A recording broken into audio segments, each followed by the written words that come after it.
এই কেক বানাতে আমার কোনো প্রকার আটা, ময়দা, ডিম, বেকিং পাউডার কিচ্ছু লাগে নাই। জাস্ট হাতের কাছে যদি সব ইনগ্রেডিয়েন্ট রেডি থাকে তাহলে মাত্র 10 মিনিটে আপনারা এই কেক বানাতে পারবেন। আর এই কেক বানাতে আমার কোনো প্রকার ক্রিমও লাগে নাই। বাচ্চারা তো অনেক সময় বায়না ধরে। আমার বাচ্চা আজকে বলতেছিল যে মা কেক বানিয়ে দাও, তাই আমি বুদ্ধি করে তাকে এই কেকটা বানিয়ে দিয়েছি এবং খাওয়ার পর তো সে ভীষণ রকম খুশি হয়ে গিয়েছে।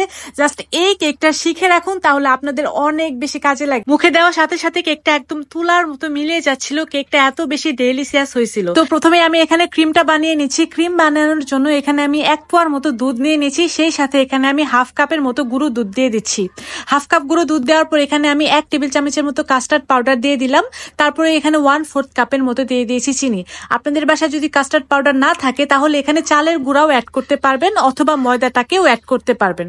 তারপর এটাকে খুব ভালোভাবে নেড়ে চেড়ে মিশিয়ে নেওয়ার পর তারপর কিন্তু আমি চুলার আঁচটা এভাবে জ্বালিয়ে দিয়েছি। চুলার আঁচটা জ্বালিয়ে দেওয়ার পর যখনই দেখবো যে বলক চলে এসেছে তখন এখান থেকে আমি জাস্ট 1 কাপের মতো দুধ আলাদা করে নেব।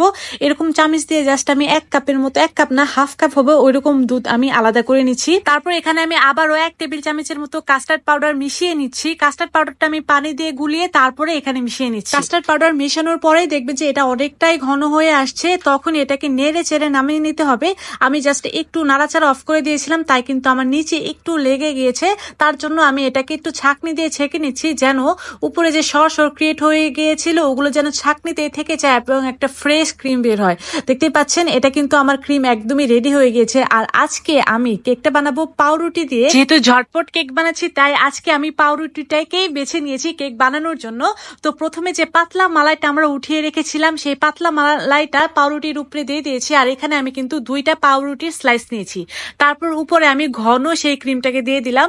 তারপর উপরে আমি আবারও 2টা স্লাইস দিয়ে দিয়েছি। 2টা স্লাইস দিয়ে দেওয়ার পর উপরে আমি আবারও প্রথমে পাতলা মালাইটা দিলাম। তারপর উপরে আমি আবার ওই ঘন ক্রিমটা দিয়ে দিয়েছি যেটা আমরা দুধ দিয়ে তৈরি করেছিলাম। এখন আরো 2টা পাউরুটি স্লাইস আমি নিয়ে নেব, এখানে নিয়ে ব্লেন্ডারে জারে নিয়ে নেব। তারপর এখানে একটু ফুড কালার দিব। ফুড কালার বলতে একটু জর্দা রং দিব, এটা একদমই অপশনাল।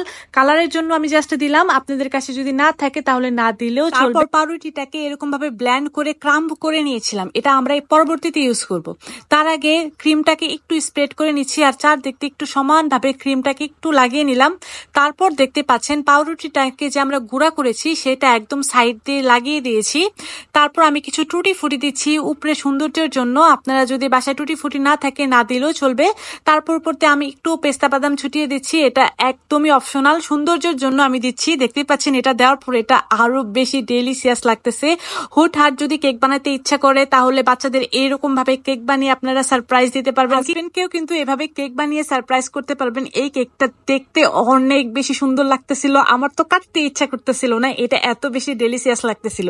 আচ্ছা, তিথিস কিচেনের এরকম ইউনিক আইডিয়া যদি আপনাদের ভালো লেগে থাকে তাহলে রেসিপিটা অবশ্যই শেয়ার দিয়ে আপনাদের টাইম লাইনে রেখে দিবেন যেন পরবর্তীতে দেখে দেখে বানাইতে পারেন।